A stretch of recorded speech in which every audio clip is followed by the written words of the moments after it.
காஷ்மீர் கலவரத்தால் நிறுத்தப்பட்டிருந்த அமர்நாத் யாத்திரை ஜம்முவிலிருந்து மீண்டும் துவங்கியது.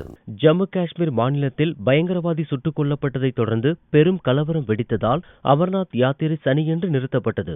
இதனால் யாத்திரை மேற்கொள்வதற்காக ஜம்மு நகருக்கு வந்த 15,000 பக்தர்கள் முகாம்களிலேயே தங்க வைக்கப்பட்டிருந்தனர். பாதுகாப்பு காரணமாக முகாமை விட்டு பக்தர்கள் வெளியேற அனுமதிக்கப்படவில்லை. திங்களன்று கலவரம் சற்று ஓய்ந்த நிலையில் சட்டம் ஒழுங்கு நிலை சற்று மேம்பட்டது.